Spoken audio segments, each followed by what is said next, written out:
नमस्कार दर्शक बंधु जय जगन्नाथ। दर्शक बंधु 2024 मसीहा अक्टोबर मासरे मेष राशि फलाफल किपर रहिबो आसंतु आज अध्याय आम आलोचना करिबा।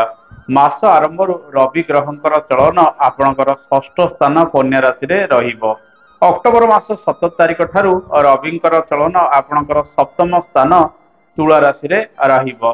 मंगल मास आरंभ आपणकर तृतीय स्थान मिथुन राशि रे चलन करिवे एवं अक्टोबर मास 20 तारिख ठारू मंगलंकर चलन आपणकर चतुर्थ स्थान कर्कट राशि रे रहिबो।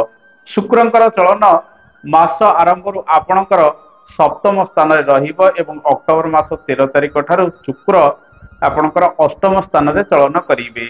बुध मास आरंभ षष्ठ स्थान रे चलन करिवे एवं अक्टोबर मास 10 तारिख ठारू से सप्तम स्थान रे अक्टोबर मास 29 तारिख ठारू से अष्टम स्थान बिच्छा राशि रे चलन करिवे। बृहस्पति मास सारा आपणकर द्वितीय स्थान वृष राशि रे चलन करिवे एवं से मध्य ए मासरे बक्री होइजिबे। शनि मास सारा आपणकर एकादश स्थान रे चलन करिवे। राहु आपणकर द्वादश स्थान रे चलन करिवे। केतु आपणकर षष्ठ स्थान रे चलन करिवे। ए मासरे मेष राशि रे अनेक किछि परिवर्तन योग मध्य रहिछि। समस्या मध्य किछि किछि लागि रहिबो से विषय मध्य आगु आलोचना करिबा। आपणकर राशि रो अधिपति मंगल 20 दिन पर्यंत शुभरे रहिबे तत्पर से नीच राशि कर्कट रे प्रवेश करिवे। तेणु आपण ए मासरे निजर स्वास्थ्य प्रति अधिक सजग रहिबा आवश्यक। विशेष करी परिस्रा रे पोड़ा जला हवा, परिस्रा इन्फेक्शन हवा, किडनी रोग वृद्धि पाइबा या सहित तली पेटरे किछि संक्रमण बढ़िबार संभावना अधिक रहिछि। जेउ मानकर से सब रोग व्याधि रहिछि सेमाने ए मासरे अधिक जत्नवान हवा आवश्यक। खाद्य पेय नियंत्रण करंतु। गैस इत्यादि अनेक समय बढ़िबार संभावना मध्य रहिछि। डाक्तरंकर परामर्श ठीक समय आपण कले रोगरु मध्य मुक्ति पाई परिबे। गर्भवती महिला मानक पई समय मिश्रित रहिबो किंतु मासर द्वितीयार्धरे पंचम भावर ग्रह जे कि रवि नीच राशि तुला रे प्रवेश करुथिबारु 17 तारिख परठारु गर्भवती महिला माने टिके सतर्कता अवलंबन करिवे। देह पार अधिक जत्नवान नवा आवश्यक। संतान सुख आपन के मासरे सामान्य प्राप्ति होबार योग रहिछि। ए मासरे मां का स्वास्थ्य मिश्रित रहिबो। 20 तारिख परठारु मंगल नीच राशि कर्कट रे चतुर्थ स्थान रे चलन करिवे जहा फल रे मां का स्वास्थ्य को नै आपण सामान्य चिंतित रहि परंती। पिता स्वास्थ्य रे धीरे धीरे अनेक सुधार आसीबार संभावना मध्य रहिछि।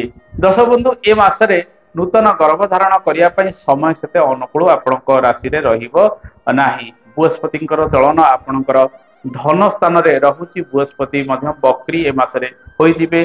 सामान्य किछि बाधा प्रतिबंधक सत्वे आपण निज भाग्य भविष्यत क्षेत्र रे विलंब रे सफलता ए मासरे प्राप्ति करि परंती। अनेक गुडी शुभ कार्य रे ए मासरे मध्य आपण योगदान करिवे।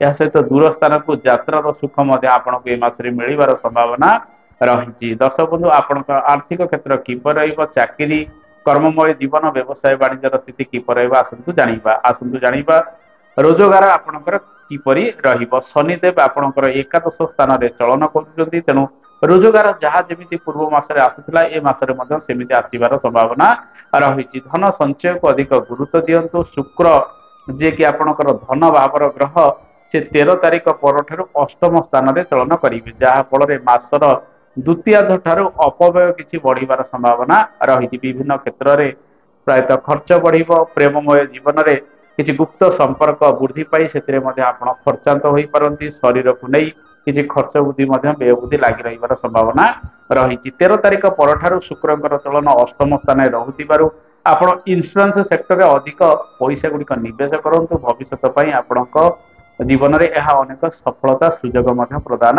करिबो। अष्टम स्थान रु आमे इंश्योरेंस सेक्टर इत्यादि विचार करिथाउ। तेणु शुक्रंकर चलन अष्टम स्थान रे इंश्योरेंस ठारू आरंभ करी विभिन्न मेडिकल कर्म इत्यादि क्षेत्र रे आपण अर्थ निवेश करंतु आपण पई एहा लाभदायक मध्ये साब्यस्त होई पारे।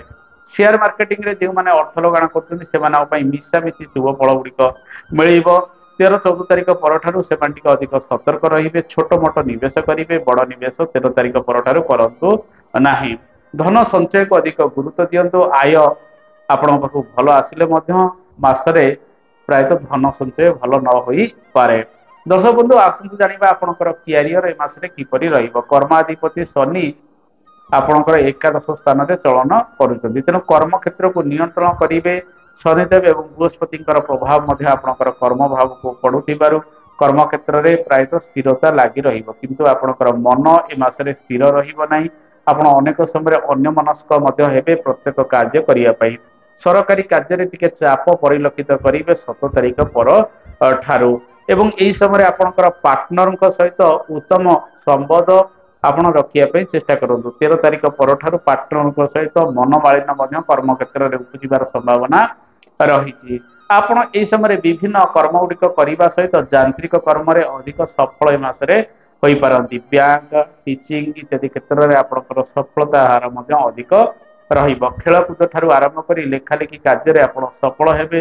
ମଙ୍ଗଳ ତୃତୀୟ ସ୍ଥାନରେ ଆପଣଙ୍କୁ ସାହସ ପରାକ୍ରମ ଯୋଗାଇବ। ଚତୁର୍ଥ ସ୍ଥାନକୁ ମଙ୍ଗଳଙ୍କର ଚଳନ 20 ତାରିଖ ପରଠାରୁ ରହିବ ଏବଂ ମଙ୍ଗଳଙ୍କର ପ୍ରଭାବ ମଧ୍ୟ କର୍ମ ଭାବକୁ ରହୁଥିବାରୁ ମାସର ଦ୍ୱିତୀୟାର୍ଦ୍ଧରେ କର୍ମକୁ ନେଇ ଚାପ କିଛି ଅଧିକ ପରିଲକ୍ଷିତ କରିବେ।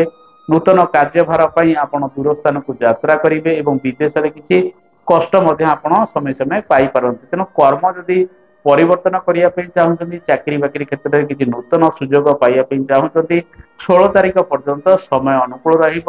16 ତାରିଖ ମଧ୍ୟରେ ଭଲ ଅପରଚ୍ୟୁନିଟି ଆପଣଙ୍କ ପାଖକୁ ଆସିବାର ସମ୍ଭାବନା ରହିଛି। ରବିଙ୍କର ଚଳନ ଷଷ୍ଠ ସ୍ଥାନରେ ରହୁଥିବାରୁ ଚାକିରି କ୍ଷେତ୍ର ଠାରୁ ଆରମ୍ଭ କରି ଇଣ୍ଟରଭ୍ୟୁ ଇତ୍ୟାଦି କ୍ଷେତ୍ରରେ 16 ତାରିଖ ପର୍ଯ୍ୟନ୍ତ ଅଧିକ ସୁଯୋଗ ଆପଣଙ୍କୁ ମିଳିବାର ସମ୍ଭାବନା ରହିଛି। ଯେଉଁମାନଙ୍କର କୋର୍ଟ କେସ୍ ଇତ୍ୟାଦି ଲାଗି ରହିଛି, ସେ କେସ୍ ବାସ ଗୁଡିକ ଏ ମାସରେ ଅଧିକ ତ୍ୱରାନ୍ୱିତ ହେବାର ସମ୍ଭାବନା ରହିଛି। ରବି କିଛି ସୁଯୋଗ ମଧ୍ୟ ଆପଣଙ୍କୁ 16-17 ତାରିଖ ମଧ୍ୟରେ ପ୍ରଦାନ କରିପାରନ୍ତି।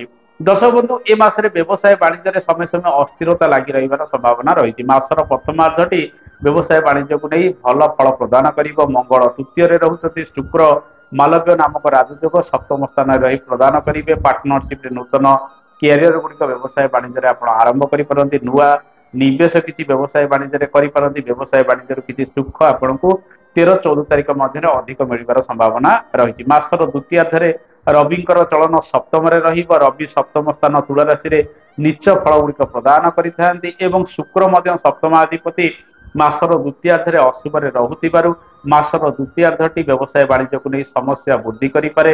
ପାର୍ଟନରଙ୍କ ସହିତ ମନମାଳିନ୍ୟ ଉପୁଜିବାର ସମ୍ଭାବନା ରହିଛି। ଅଳ୍ପ ନିବେଶ ଆପଣ କରନ୍ତୁ ମାସର ଦ୍ୱିତୀୟାର୍ଦ୍ଧରେ। କୌଣସି ନୂତନ କାରବାର ଗୁଡିକ ମାସର ଦ୍ୱିତୀୟାର୍ଦ୍ଧରେ ଆପଣ ଆରମ୍ଭ କରନ୍ତୁ ନାହିଁ। ସମସ୍ୟାରେ ରହିବେ, ସେତେ ଲାଭବାନ ମଧ୍ୟ ମାସର ଦ୍ୱିତୀୟାର୍ଦ୍ଧରେ ଆପଣ ହୋଇ ନ ପାରନ୍ତି।